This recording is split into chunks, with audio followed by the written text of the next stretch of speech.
Hello and welcome to, I think this is maybe episode 4 of the Open Door Policy Show. So surprise, surprise, we've already been doing this for a month. And despite practically zero preparation for each episode, we've had a full hour of insights and conversations. And we will have the same. So let me tell you a little bit about the format of this show. So it's Open Door Policy. Basically, it's a drop-in show, a chat show. It's maybe harking back to the sort of dial-in radio call shows, but it's especially for people working in tech. So I can have people ask questions, and we've got a question right now. Hi Shiva, how are you doing? Good afternoon to you. The weather outside here in Auckland is amazing. So Shiva, you've got a question or a challenge on mind. Also Shiva, if you want to jump on with microphone and video, you're welcome to, or you can just ask questions in the chat. So whilst Shiva is getting his questions together, so the concept of the show, it's like a dial-in or a chat show. People with a challenge can come in every single week. It's every Thursday, 1 p.m. And they can share something that they're experiencing. Maybe it's something they're puzzling about. Maybe it's something where they're like got a really well-defined problem, but they don't know the way forward. Or it could be a whole spectrum in between those two. Then they can bring that to the show and share. So Shiva, what is your challenge? What is the thing that you're wrestling with? We also might have. Oh, okay. Shiva's asking how to enable the mic. We can put up a link here that you can use, Shiva. So if you look on the screen, so if you're currently connecting through LinkedIn or YouTube, you could close that so you don't have both playing, and you could connect via this StreamYard link. This is the same link that will get you in as a guest in each show, and that will have you be able to use your mic. If you don't want to use your video camera, you can you can switch that off just using the StreamYard button for turning off your camera. And we'll have your voice and no image, and that's totally fine too, whatever you're comfortable with. So whilst we're waiting for Shiva to connect or to ask a question in the chat, I'll continue to share a bit more about the concept of the show and how it works. So as you can see, for those following along online, you can see questions are coming in from LinkedIn and YouTube for people watching the stream, just like Shiva has done through LinkedIn. And you can put questions there. You can provide comments on the conversation that's happening. Here we go. We've got Shiva coming online. Hello, Shiva. How are you doing? Hey, good afternoon. How are you? Can you hear me? Yeah, I can hear you great. This is working great. 1 minute. I cannot fully hear you yet. So let me just quickly. You can debug that. That's okay. Yes. Okay, fine. Cool. I think we are set now. Can you hear me a lot better now? Yeah, I can hear you loud and clear. And if you can hear me, then we've completed the circuit. Yes, I can. Oh, okay. You were traveling. You were traveling, Shiva. Whereabouts are you calling from? I am calling from India right now. Nice. Which part? Yeah. I am in the southern part of India called Coimbatore. Oh, okay. It's about Nice. it's about 300 kilometers from Bangalore. Okay. Okay. That, Yeah. that, that situates me. Yeah. Excellent. How Okay. can I So help that gives today? you. Hey, I have a challenge in the sense that um, I'm working on currently a framework for building data platforms. Okay. Okay. One of the challenges is one of or rather the key challenge in data platform is there is especially when organizations are building their own uh, custom data platform, there is Mm-hmm. a initial lead period where you have to build all the guardrails for the data platform, Mm-hmm. and that causes a lot of heartache for the users Mm-hmm. who do not realize the value of it at this point, but later on they will realize what we are bringing in with the guardrails. Mm-hmm. So what I'm trying to do is I'm trying to build a framework where I can uh, give them the guardrails in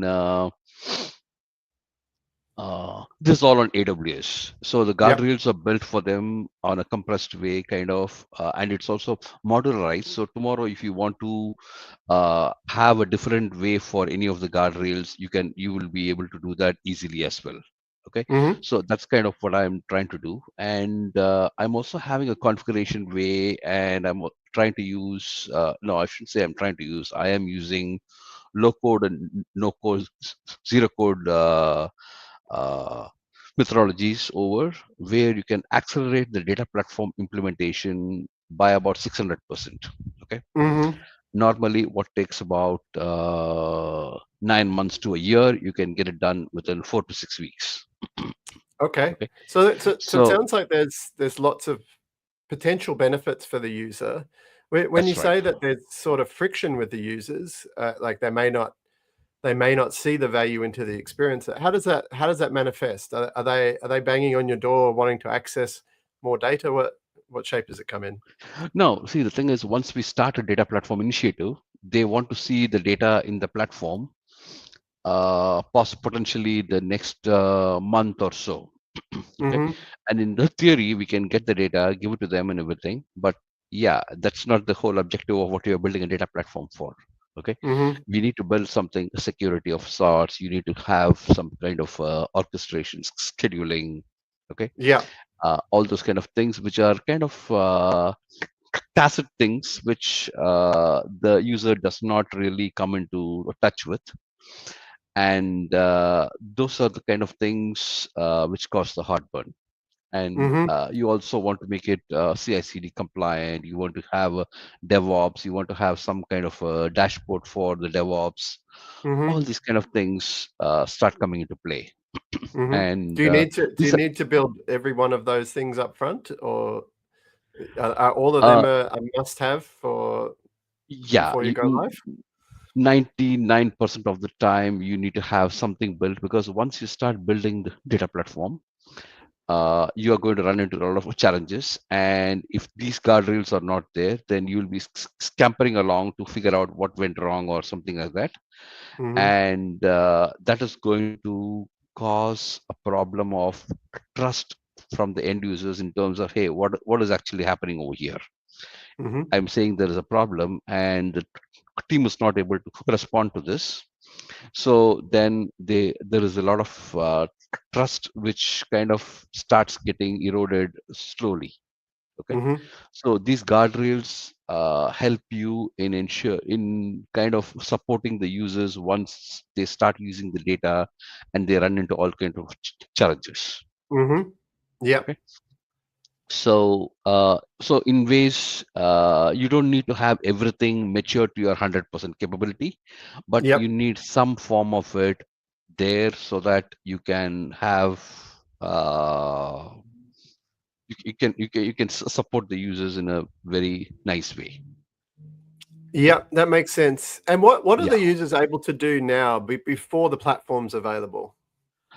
uh, Before the platform is available, most places they are struggling combining data from just even two or three systems, Hmm. two or three applications. Okay. Um, can I run a quick presentation to show what I'm trying to get over here, or is that okay? Yeah, if you can see the present button, Yeah, I do see uh, that. yeah, then you can try to use that to share a window. Okay. Yeah, Okay. Yeah. Okay. don't share more than you intend to. I agree. I agree. I understand. Yeah.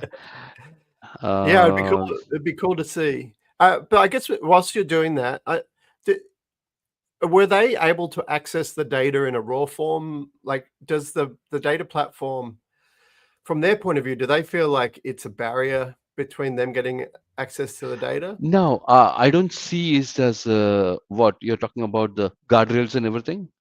No, Mhm, no. See, there is no guardrail, there is no barrier or anything of the sort.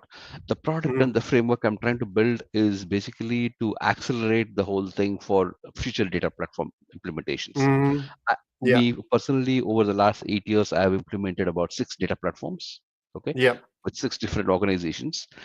Mhm, And though there is a common thread across all of them, there is also some unique nature in each of them. yep. Okay.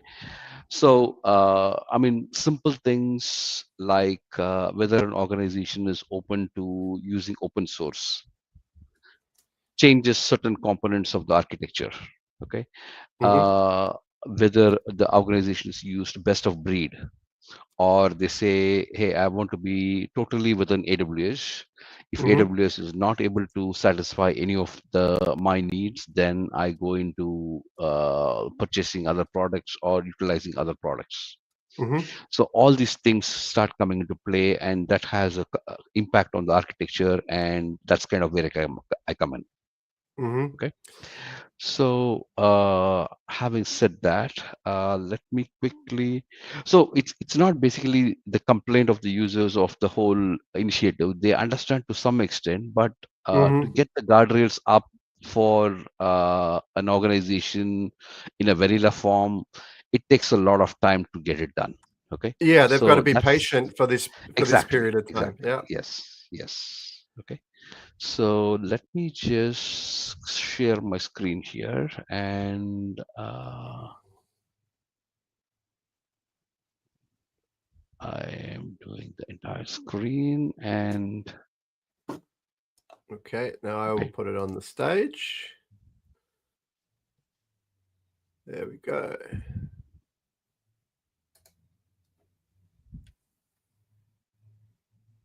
Oh, sorry, I'm having the wrong. Yeah. Okay.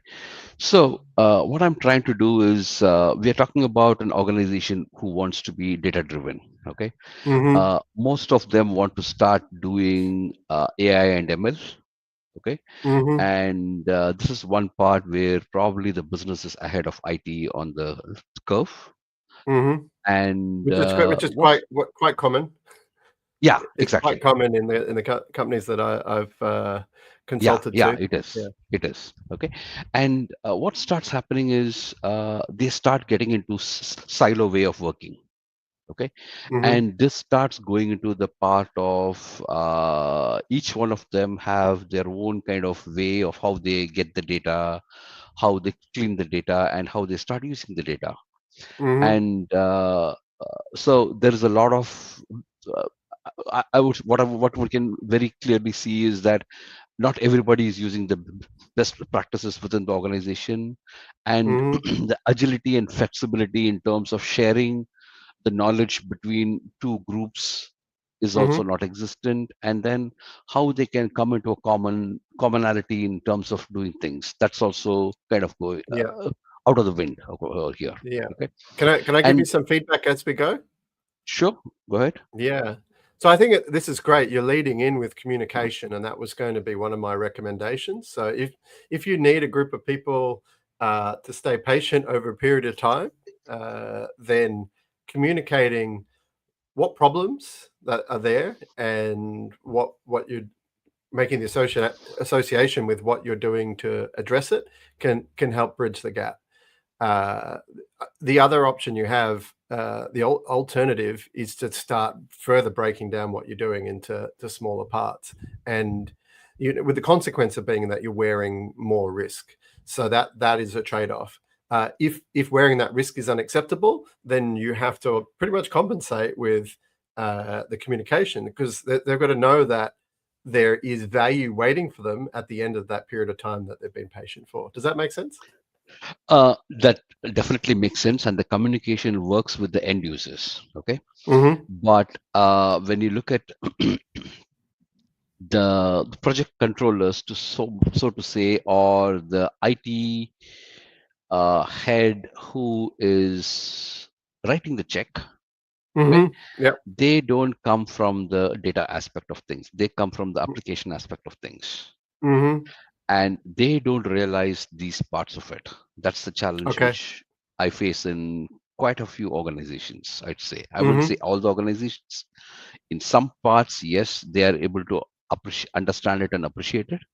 But Mm-hmm. in a few of the organizations, what we have is that traditionally, this is basically in organizations where the IT is also maturing within the Mm-hmm. organization. Okay, Yep. so they're just moving in from homegrown applications to an ERP solution. They're Mm-hmm. just starting to adapt SaaS applications, and all these aspects are coming into the organization. So their Mm-hmm. IT maturity is also less. So in these, and these are potentially organizations which where the users are really, really, really ahead of the curve, and the IT organizations was initially built with organizations from the or members from the business who later on moved over to I what they are gotcha. now Yeah. calling as the IT organization. Okay, Mm-hmm. so and we are going to face more of these organizations, as that's kind of the market I'm trying to get into as well, the small and medium Mm-hmm. enterprise segment. Okay, Mm-hmm. where they kind of look into how we can start using data leverage and leave from the top 5-10% of the band, leave from the small and medium segment into an enterprise segment. Okay, Mm-hmm. and in this we also talk about the landscape, how we can get all the data from within the organization at a single place in a timely manner, being consistent and being accurate. Okay, Mm-hmm. and then there's also the time to market for custom data platforms built the traditional way. And one of the key things which they have a challenge with is data maturity. They either Mm-hmm. lack data maturity or they have a very low level of data maturity. One other bit of feedback on this. So I'm not sure if there was earlier slides, but this one is very good at communicating some of the challenges. It what you may find is a good thing to pair with this is, what is the organization trying to achieve? So it's like this is sort of like what their complications are, but Hmm. anchoring them on what their situation is like. What is their company imperatives, or what is their organization trying to do? Then you can separate out those two ideas. So you've got, your situation, and then the next step is your complication. So that concept comes from the pyramid principle. It's a book by Barbara Mento, and it's what a lot of consultants use to help structure their communication, if that's helpful. Okay.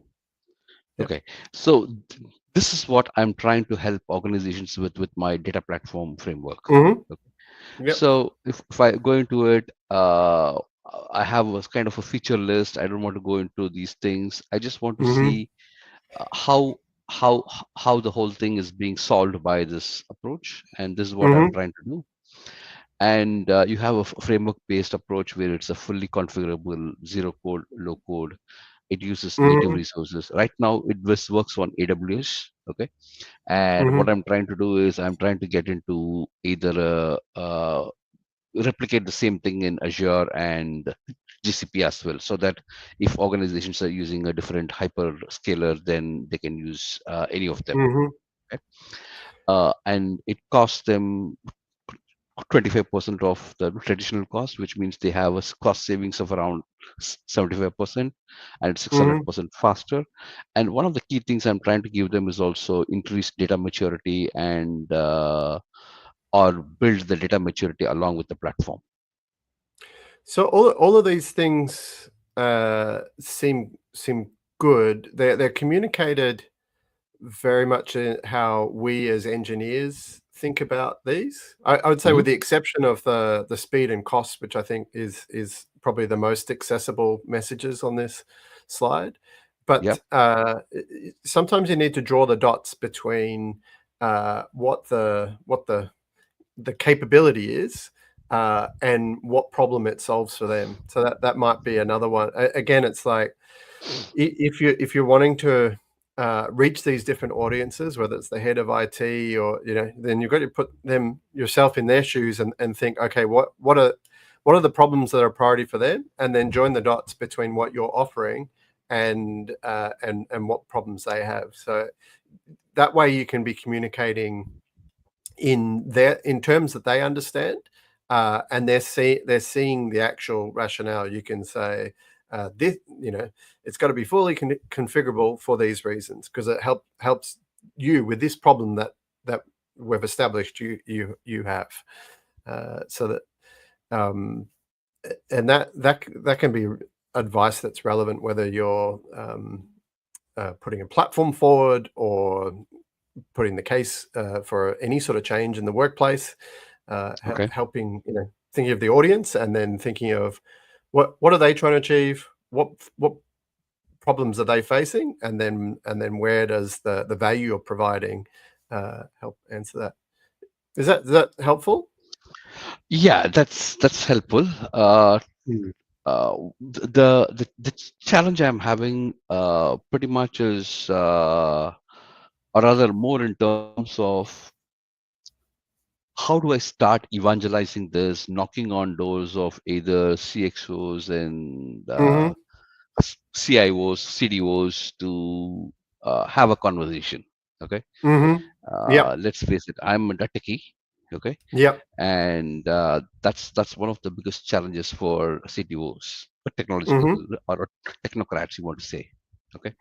so and what I have done also is I have done a small use case of a sort where I figured out there is a e-commerce platform called Commerce Tools. It's a shopping Mhm. cart. Yep. This is mostly used by, I mean, it's a newbie on the market kind of. When I say newbie, it's not like it came yesterday. It's been there for a few years now, more than a Mhm. few years. They have a market percentage pretty decent for something new coming in, Mhm. and it's used a lot by retail apparel folks and also medical devices people. Mhm. Okay, organizations just selling medical devices. So they have a huge challenge in terms of using this, or no, let me put it in a different way. They are using this so that the shopping cart can be combined to their website in a very useful way, and in an Mhm. easy and a very customizable way, in a more Yep. customizable way, I should say. But the challenge is that it uses MongoDB as the backend, and that causes a lot of challenges in terms of their reporting, and Mhm. especially combining those things into your organizational data. Okay, Mhm. so I'm also trying to reach out to these organizations Mhm. where So that's a potential customer, do you think? exactly, Yeah. Mhm. exactly. Okay, because for them, what starts happening is they start doing the ERP everything right in the IT organization, and they start doing their BI everything, and then they Mhm. suddenly start using the shopping cart, and some of them start going back to Excel. Okay, Yeah. and which doesn't help anybody, because hey, they have spent a lot of time in maturing certain aspects of the organization, and when Yep. they get to the real crux of how they're reaching their customers using the shopping cart, they Mhm. start going down to less effective part, let's say. Okay. Yeah, so what you're doing here is starting to describe what issues they might see, or even their Yeah. users of their systems might see. And Mhm. so you might communicate your offering in those terms, because they Okay. might not know that your solution is a good fix for that. So Yes. you might need to start with, I think they call it like selling the problem, so it's like, hey, CTOs, are you struggling to access this data, or are you losing the connection between the data in the shopping cart and your customer ID, or whatever issues they may be facing? And so if you can get their attention that way, um, that and you'll need to find channels where the CTOs may hang out. So they might be on, might be hanging out on this show. They might be on my other show, CTO Lifeline. That it's a or they might be browsing Product Hunt, or you Okay. sort of have to talk to a few of the CTOs and say, like, hey, when you're running into a challenge, where do you look for a solution? Some of them might go through Reddit forums, or ask a question on Quora, or one of the maybe CIO.com, or there's also Okay. different CTOs from different company sizes will have different strategies for where they look for that. And then for you to present, not lead in with hey, this is the technical things I've done, but maybe lead in with, like, hey, are you seeing these problems? And then if you can get in a conversation with them and just say, all right, well, here's how what I offer may meet some of those problems. Yeah, that might be something you can experiment with, and see how that goes, and see if you have some more success to not just reach the right people, but also have the right conversation with them. Fantastic. Yeah. Yeah. Thanks, Daniel. Thanks on that. Yeah. Is that helpful? Did you want to? Yeah. It's yes. It does help me. Mhm. I'll be honest, say I didn't know what to expect, but I just wanted to come out and put it out there and see what is possible. And yeah. So Awesome. yes. Well, I thank you, because another purpose of this show, uh, we want to make sharing challenges and getting advice and help more acceptable and more commonplace. Hmm. I've seen in lots of organizations, there can be engineers struggling with a challenge within the organization, and sometimes they feel like they've got someone to talk to in the organization, and sometimes they don't, or maybe they just are feeling imposter syndrome and are feeling like, oh, this must be just me, I must be, this must be just my problem, only to, they might be listening to this show and then they go, hang on a second, Shiva's facing the same challenge I am. Shiva was feeling confident to share that challenge in Okay. public. Maybe it's okay for me to do. So I think you're doing everyone a service by sharing this Thanks. today. Thanks. And I appreciate what you're doing. Okay. Thank you very much. Thank you. Thanks, Daniel. Awesome, mate. Yeah. All right. Well, do you want to stick? You're welcome to stick around, or if you want to, if you've got. I'll stick around to see if somebody else comes around. So it'll be nice to, yeah. Yeah, definitely. So are you running your own business now? Or are you doing this on the side and working for another business? What's your current Um, situation? I work for a data startup called Bravinci, Mm-hmm. and there I'm the consulting partner and CTO. And as part of Bravinci right now, I'm trying to get this out. Mm-hmm. So we are trying to see how we can approach this. And I mean, we do have other offerings and everything. I'm kind of Mm-hmm. specializing on this particular aspect of it, Yeah. and I'm trying to see how I can get this off the ground. Yeah. Did you see some of your existing customers struggling with these things and think this might be something worth productizing? Yeah, the challenge is that no, I shouldn't go. No, I can't go on air on this. That's okay. That's all right. Yeah, yeah, Uh, I have some. There are some challenges in terms of the hyperscaler. Basically, okay. most of our customers are Azure, and I'm kind of trying to get this out on AWS. So that's was one of the biggest challenges. Okay. Yeah. And I imagine some of the things that you've automated with the platform, I guess, are also some of the repeated work that you may have done in the past as well. Is that the case? Exactly, exactly. So Yeah. and I also have a background. I tried to start a kind of low code or zero code ERP way back in 2010. Okay, Mm-hmm. it was a failed entrepreneurship starting from back in India, Mm-hmm. and well, I could achieve what I need to do. Right now, we have a lot of low code, zero code applications.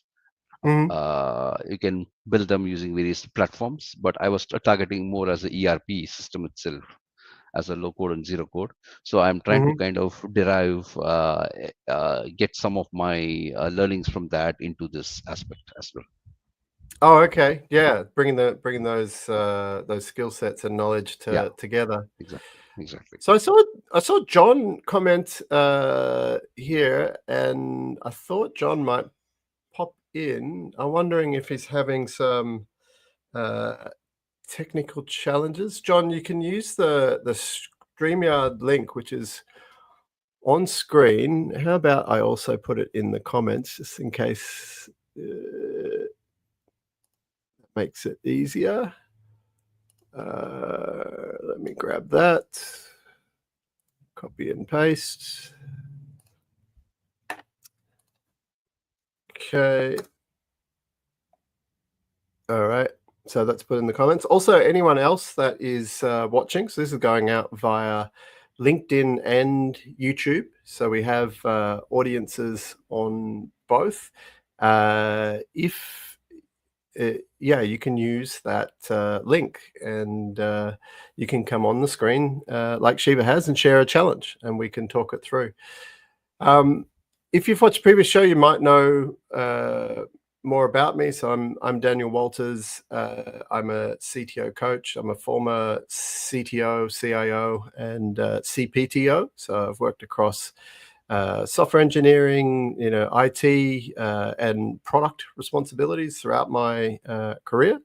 And yeah, I've led in multinational companies, including big brands like Seek, the employment marketplaces, who have employment marketplaces in many countries around the world. Also, I've worked with startups, and then more recently, I've been working on a consulting and coaching basis, with many government-linked organizations, a bunch of startups, and a bunch of scale-ups. So, yeah, I can bring all of that experience and knowledge and help you with a problem for free. There we go. We've got John. All right, maybe I'll play around with the layout, because John, you're currently drowning under. John, this is Shiva. Hi, John. There we go. I've half softed. I'll have to play around with the layouts for next episode. So John is a colleague of mine. We have worked together with a few clients at the Hyper Consultancy. John, I'm not sure how much of Shiva's challenge you heard, if any. Yeah, I was stupidly. I was clicking on the LinkedIn link, so I was following along live. I just didn't realize this one as well, so apologies for that. Yes, I tuned in for probably after about 10 minutes in. Yeah. So Shiva has sort of like a product platform and he's been asking for advice on how to communicate about it. Was there anything that you thought of whilst you were listening that you thought might be helpful for Shiva? Well, I certainly thought one that resonated was then just calling out, linking it back to their problem. I'm probably a bit like you, Shiva, myself. Is I come from that technical space, so I get it, and I like that world. But when we often talk like that and articulate it, we can lose other audience members because we're describing a problem well trodden and well understood in our domain, but it's not familiar for others. And so I think certainly like tuning into, I think you were saying there, Daniel, like what are the imperatives of the organization? I think that often helps land it really well, because frankly, if you're in that early stage of just wanting to engage with CTOs or other key stakeholders, quite often when you have the intro, it's a very short amount of time to kind of introduce and get your point across before you might lose in a room of people. And so I think that idea of like tuning into problems that might be things they face today really would help. And often, obviously, as executives, like, they tend to be looking at much larger problems than challenges in the technical domain.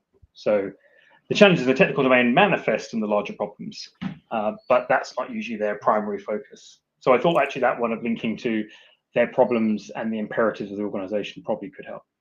And it can be quite different across organizations. So like we might assume that every organization would appreciate saving money and reducing costs. But I'm here to tell you that not every organization values that the same. So some organizations are in highly competitive environments and have very large profit margins. And so proposals around cost saving are not their top priority. And they might, if that's your headline, they might go, well, that's not solving my biggest problem. So they'll look to the next thing. So having that initial conversation and working out what their priorities are is really good. And then you can hone your messaging based on their problems, because what your platform that you shared, so it addressed value across a whole range of things, and so you can highlight the most relevant bits of them. That's cool. Anything else that stuck out for you, John, or do you have a challenge that you've experienced recently that you wanted to chew over in today's episode? Well, it's probably that's probably quite a good segue, because I did have one that I was dwelling on. And it actually is maybe quite a nice segue from what we were just talking about there, is not every company's driven the same way and looking after the same things like cost savings. So for me, reflecting on this over this week, sort of my background is I've previously been in a head of tech delivery role, where I've been in a lead position and took a team from initially starting as a scrappy startup, which my predecessor established and kind of created the beachhead, as it were. And took that over 5 years to a much more mature team of people and much more mature suite of products, which has its own challenges and dynamics, because you go from no customers to a sustained base of customers, but a desire to keep pushing things forward. And then from there, in the last few years, have switched, as we've worked together, into more of a consulting space, helping other organizations. One of the things that we quickly come to realize is every company is slightly different, and they are at different stages of needing to change, because that's usually the space that we're involved in. How do you help change and evolve and keep moving things forward as leaders? And so I kind of got me reflecting. There's a really good book I read many moons ago. I don't know how old it is now, maybe 10 or 15 years old, called The First 90 Days, which just helps to kind of paint what would you as a leader go after in your initial period in a new role, be it in a new company or moving around in this existing company. And there's something they describe there as sort of styles of change a business is going through that the author Michael called the STARS model. There's organizations that are kind of in that startup phase. They're in a crisis and they need to turn around. Like, we've got to turn the ship around quite quickly. They need to accelerate growth. Like, so we need to hyperscale this now. How do we go from 10 customers to 100 to 1,000 to 100,000 very quickly? Realignment. We've been doing, but we need to adjust and course correct to take us to our next almost phase of kind of future revenue. And the last one is then sustaining success. So for me, what I think I found in my previous experiences, had real success going from that startup to sustaining success phases.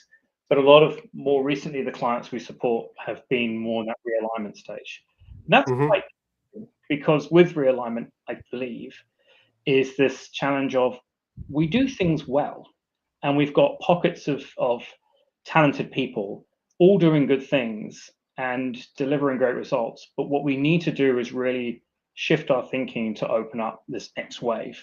And so getting people to agree or see a need for change is probably one of the biggest challenges I think we see. Things go well, but could be a hell of a lot better as we realign. How do we convince people that there's a need for change? Otherwise, we carry on doing what we do. And so I think that's probably my one that I've been reflecting on in my question of when we're in that sort of space where we're helping either as a leader yourself directly or helping leaders in a consultant. How do we help those in a realigning situation turn that ship and do it in a positive, engaging way? Yeah. What a meaty topic. Yep. So I'm going to ask you first, John. What do you have in mind? Like what do you think might be the start of the answer? And then after that, Shiva, I'm going to ask you for your perspective. But let's hear from John first because he's shared the topic. I think often I think my thing is maybe going back to this very earlier point you were talking about on communication with Shiva's point is how do we talk and describe this to people to help get the buy-in and the support and try and help describe why the change is needed before we jump into any specifics of how you approach it. Because I think what an organization has had big success in is in most part due to the people. And so actually getting any change going on within an organization needs the support of the people. And so you need to be able to tune into that and listen to them and empathize, but try and help to get across initially that case for change in a way that helps people kind of recognize and see it, which isn't always the easiest. Especially, I think, when we as consultants are here for a period of time to help affect change. How do we help to accelerate that thinking and that decision making without shortcutting people's feedback and involvement? Yeah, well, I've got a few thoughts, but I want to turn to Shiva at the moment. Shiva, have you been involved in either leading it or observed someone bringing about a big change in an organization? How did they approach it? See, a couple of things that resonate to me are in terms of a lot of times we talk about what are the benefits of the change and everything, and that goes about helping folks a little bit. One of the things I've also found resonating a lot within organizations, I'll sit back and kind of listen to you more intently, is when you talk to them about, hey, what is the cost of not doing the change? Okay, in terms of how your competition is ahead of the curve on these kind of aspects. And I mean, every organization wants to be or aspires to be the leader in their area of their domain. And then what is the cost of not doing the change? That's a great big one. part to Yeah, the cost of inaction. Yeah, that would definitely be part of my recommendation. I mean, a perspective I I wrote a series of blog posts called "Never Waste a Crisis." So now I've seen many people in this position manufacture crises so they can bring about the change that they want to see. I don't think I would quite take that approach, but most organizations there is a risk or a potentially looming crisis if no action is taken, like you're saying, Shiva. So there is something in that thinking that can be helpful. It's like, if the crisis is not happening now, but it may be looming on the horizon, can we describe it? And can we describe, the things that may be important to avoid that crisis manifesting? And that might give us a bit of a frame for starting to build the case for change. So yeah, I think that's helpful. And if you check out, whilst we're chatting here, I'll bring up the link and I'll put it on screen. But if you check out that blog series, what I highlighted by analyzing crises such as the pandemic and other things like that, and how you saw really rapid responses to the crises, you can start to reverse engineer from that some properties of, like, how do I do this in normal times? And so being clear on the problem, being clear on the outcomes or the desirable effects that you would like to have, getting clear on the logic of what you think the actions are and how they lead up to causing those desirable effects is all part of the communication that you could put in, so that you can use why crises works, but you can use that in normal times. So yeah, let me dig up that. So what's that got you thinking about now, John? Just whilst I dig up this link. Yeah, and this sort of bounces between that idea of you're in situations where it's almost like turnaround and realignment. And to me, turnaround is more like you have hit that crisis, right? It's glaringly obvious that we need to change. Like it doesn't need much explaining; everyone gets it. The realigning one, I almost think is by comparison, when you describe it as like a death by 1,000 paper cuts.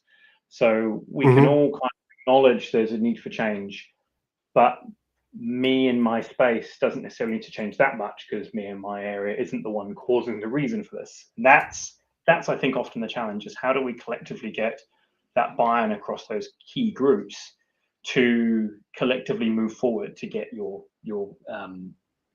bigger change, your bigger need for adjusting the situation to come to fruition. That's my one that I'm always keen to explore, is how do we help as leaders or as organizations just help people to get to that conclusion and see their part in it, which is tricky.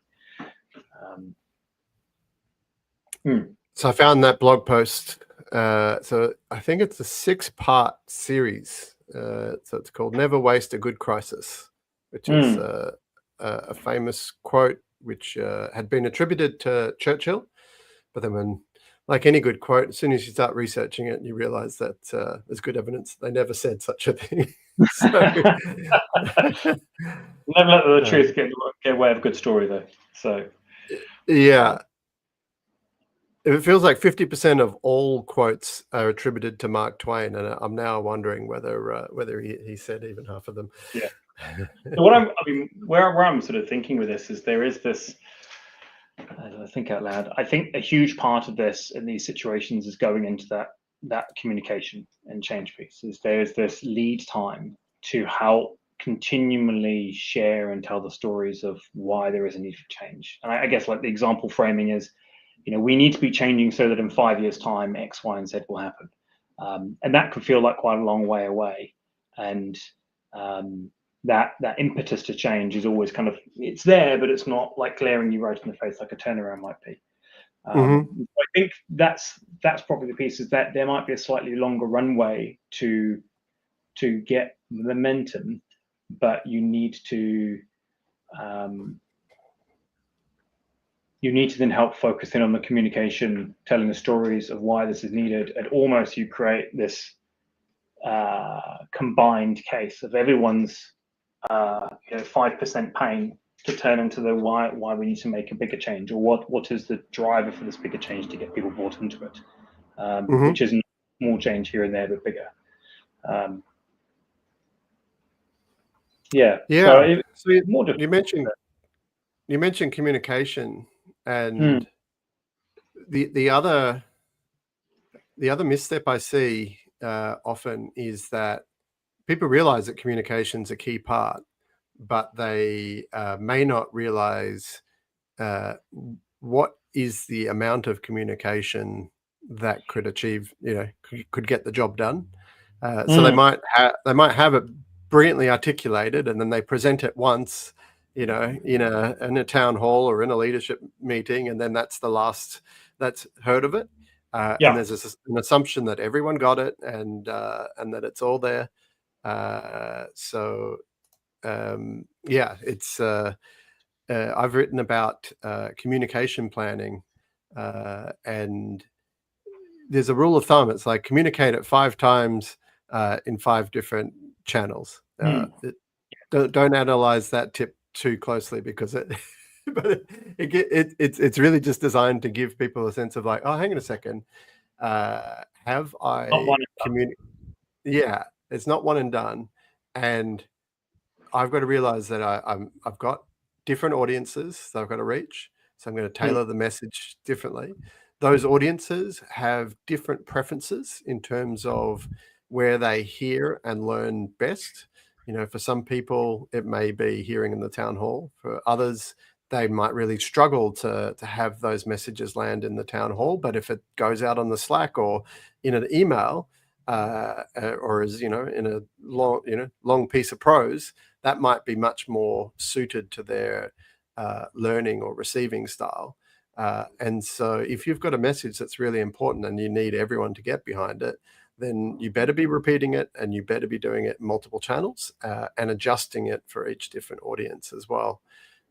So yeah, which is all can sound very, very alien for CTOs and engineering tech leads and others, because we've often not practiced these communication skills, or at least not to the degree that may be required. But if it's a change relating to technology, you may be the person who's best placed to tell that story. Well, yeah, and I think there's the element there as well when we talk about these sort of more realignment situations. It's not as if the sky is falling. Like we're not about to face this impending crisis where the company is going to falter, which is usually quite glaringly obvious, because that often just needs potentially just like an initial outline to go. It doesn't really need to be said. We all know what's happening. So now there's change needed, and we need to do things. It's probably quite clear for everyone. In more realignment, I think, and what I see is, if you did that one and done type scenario, what you often can end up doing is alienating groups of the organization, because you might paint a situation that's a crisis, but for many people are going, we're actually doing things quite well. Like, we have been successful, we are successful. So it's all insulting for you to be painting this really negative, bad view of the world, because that can imply by proxy poor performance on us. And so I will struggle to then lean into and buy and be involved on whatever is being stated for change. So I think with the realignment, there is that need to, like you said, communicate, and I think communicate multiple times in different ways, but also synthesize in people's success stories. Like, what have we done well, and what was it that contribution made to get us to where we got to?